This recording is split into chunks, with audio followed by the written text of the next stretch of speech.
Palavras de Neemias, filho de Acalias. E aconteceu no mês de Quisleu, no ano 20º, enquanto eu estava na fortaleza de Suzã, veio Anani, um de meus irmãos, ele e alguns homens de Judá, e perguntei-lhes pelos judeus que haviam escapado, que haviam restado do cativeiro, e por Jerusalém. E me disseram, os restantes, os que restaram do cativeiro lá na província, estão em grande miséria e desprezo, e o muro de Jerusalém está fendido, e suas portas queimadas a fogo. E aconteceu que, quando eu ouvi estas palavras, sentei-me e chorei, e fiquei de luto por alguns dias, e jejuei e orei diante do Deus dos céus, e disse, ó Senhor, Deus dos céus, Deus grande e temível, que guarda o pacto e a bondade aos que o amam e guardam seus mandamentos. Estejam, pois, os teus ouvidos atentos, e teus olhos abertos, para ouvires a oração de teu servo, que eu oro hoje diante do Senhor dia e noite, pelos filhos de Israel, teus servos, e confesso os pecados dos filhos de Israel que pecamos contra ti. Também eu e a casa de meu pai pecamos, agimos muito corruptamente contra ti, e não guardamos os mandamentos, nem os estatutos nem os juízos, que mandaste a teu servo Moisés. Lembra-te, pois, da palavra que mandaste a teu servo Moisés, dizendo, se vós transgredirdes, eu vos dispersarei entre os povos, mas se vos converterdes a mim, e guardardes meus mandamentos, e os praticardes, então ainda que os rejeitados estejam nos confins dos céus, de lá eu os ajuntarei, e os trarei ao lugar que escolhi para fazer habitar ali o meu nome. Eles são teus servos e teu povo, que resgataste com teu grande poder, e com tua mão forte. Por favor, Senhor, estejam teus ouvidos atentos à oração do teu servo, e à oração de teus servos, que desejam temer o teu nome. Por favor, faze ter sucesso hoje a teu servo, e dá-lhe favor diante deste homem, pois eu era copeiro do rei. Sucedeu, pois, no mês de Nisan, no ano 20º do rei Artaxerxes, que havendo vinho diante dele, tomei o vinho e o dei ao rei. Porém eu nunca havia estado triste diante dele. Por isso o rei me perguntou, por que o teu rosto está triste, mesmo não estando doente? Isto não pode ser outra coisa, senão tristeza de coração. Tive então muito medo, e disse ao rei, viva o rei para sempre. Como meu rosto não estaria triste, quando a cidade, o lugar dos sepulcros de meus pais, está arruinada, e suas portas consumidas a fogo? E o rei me disse, o que pedes? Então orei ao Deus dos céus, e respondi ao rei, se for do agrado do rei, e se teu servo é agradável diante de ti, peço que me envie a Judá, a cidade dos sepulcros de meus pais, para reconstruí-la. Então o rei me disse, enquanto a rainha estava sentada junto a ele, por quanto tempo durará tua viagem, e quando voltarás? E agradou ao rei me enviar, depois que eu lhe defini um certo tempo. Disse mais ao rei, se for do agrado do rei, sejam dadas a mim cartas para os governadores da além do rio, para que me permitam passar em segurança até que eu chegue a Judá, como também uma carta para Asaf, guarda do jardim do rei, para que me dê madeira para consertar as portas da fortaleza do templo, para o muro da cidade, e para a casa onde entrarei. E o rei me concedeu, segundo a boa mão do Senhor sobre mim. Então vim aos governadores da além do rio, e lhes dei as cartas do rei. E o rei enviou comigo capitães do exército e cavaleiros. Quando então Sambalate, o Horonita, e Tobias, o servo amonita, ouviram, desagradou-lhes muito que alguém viesse para buscar o bem aos filhos de Israel. Cheguei, pois, a Jerusalém, e fiquei ali 3 dias. E de noite me levantei, eu e uns poucos homens comigo, e não declarei a ninguém o que Deus tinha posto em meu coração que fizesse em Jerusalém. E animal nenhum estava comigo, a não ser o em que eu cavalgava. E de noite saí pela porta do vale até a fonte do dragão e a porta do esterco, e observei os muros de Jerusalém que estavam fendidos, e suas portas estavam consumidas a fogo. E passei à porta da fonte, e ao tanque do rei, e não houve lugar por onde o animal em que eu estava montado pudesse passar. Então de noite subi pelo vale, e observei o muro. Então voltei, e entrei pela porta do vale, e assim me retornei. E os oficiais não sabiam aonde eu tinha ido, nem o que tinha feito, nem mesmo aos judeus e aos sacerdotes, nem aos nobres e oficiais, nem aos demais que faziam a obra, havia eu declarado coisa alguma. Então eu lhes disse, com certeza vedes a miséria em que estamos, que Jerusalém está arruinada, e suas portas queimadas a fogo. Vinde, e reconstruamos o muro de Jerusalém, e não sejamos mais humilhados. Então lhes declarei como a mão de meu Deus havia sido boa sobre mim, e também as palavras do rei, que ele tinha me dito. Então disseram, levantemo-nos, e edifiquemos. Assim esforçaram suas mãos para uma boa obra. Porém, quando Sambalate o Horonita,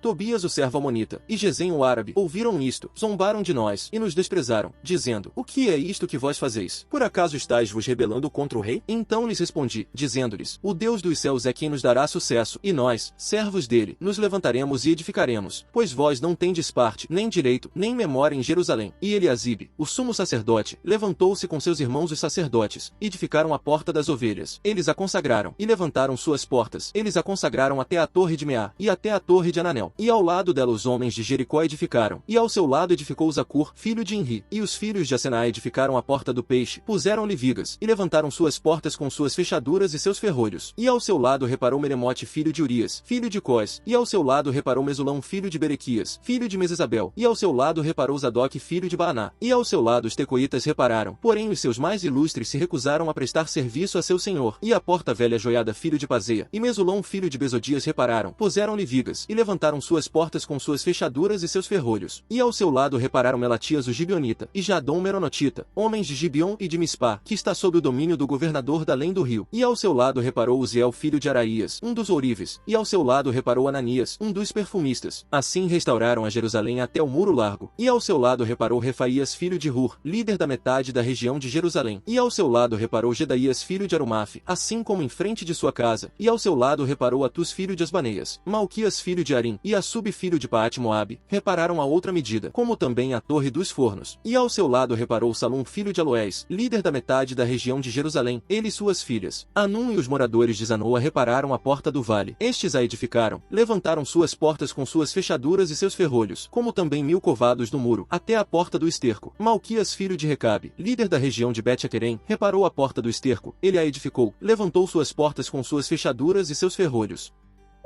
E sobre as coisas que me escrevestes, bom é para o homem não tocar mulher, mas por causa dos pecados sexuais, tenha cada um sua própria mulher, e cada uma tenha seu próprio marido, que o marido satisfaça sua mulher como devido, e semelhantemente a mulher ao marido. A mulher não tem poder sobre seu próprio corpo, mas sim o marido, e também da mesma maneira o marido não tem poder sobre seu próprio corpo, mas sim a mulher. Não vos priveis um ao outro, a não ser por consentimento de ambos por algum tempo, para que vos ocupeis com jejum, e para oração, e voltai-vos outra vez a se juntarem, para que Satanás não vos tente, por causa de vossa falta de domínio próprio. Mas isto vos digo como permissão, não como mandamento, porque eu queria que todos fossem como eu mesmo, mas cada um tem seu próprio dom de Deus, um de um jeito assim, e outro de um jeito diferente. Mas digo aos solteiros, e às viúvas que lhes é bom se permanecessem como eu estou, mas se não podem se conter, casem-se, porque é melhor se casar do que se inflamar. Porém aos casados eu mando, não eu, mas o Senhor, que a mulher não se separe do marido, e se separar, fique sem casar, ou se reconcilie com o marido, e que o marido não deixe a mulher. Mas aos outros digo eu, não o Senhor, se algum irmão tem mulher descrente, e ela consente em habitar com ele, não a deixe. E se alguma mulher tem marido descrente, e ele consente em habitar com ela, não o deixe. Porque o marido descrente é santificado pela mulher, e a mulher descrente é santificada pelo marido, pois de outra maneira vossos filhos seriam impuros, porém agora são santos. Mas se o descrente se separar, separe-se também. Em tal situação o irmão ou a irmã não estão sujeitos à servidão, mas Deus vos chamou para a paz. Porque o que tu sabes, mulher, se salvarás ao marido, ou o que tu sabes, marido, se salvarás à mulher? Porém cada um ande assim como Deus lhe repartiu, cada um como o Senhor o chamou, e assim ordeno em todas as igrejas.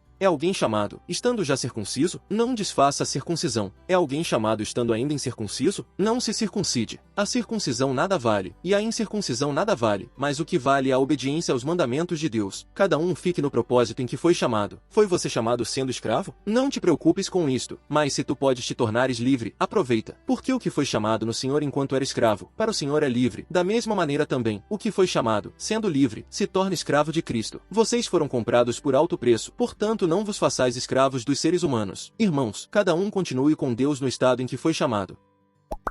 Olhos orgulhosos e coração arrogante, a lavoura dos perversos é pecado.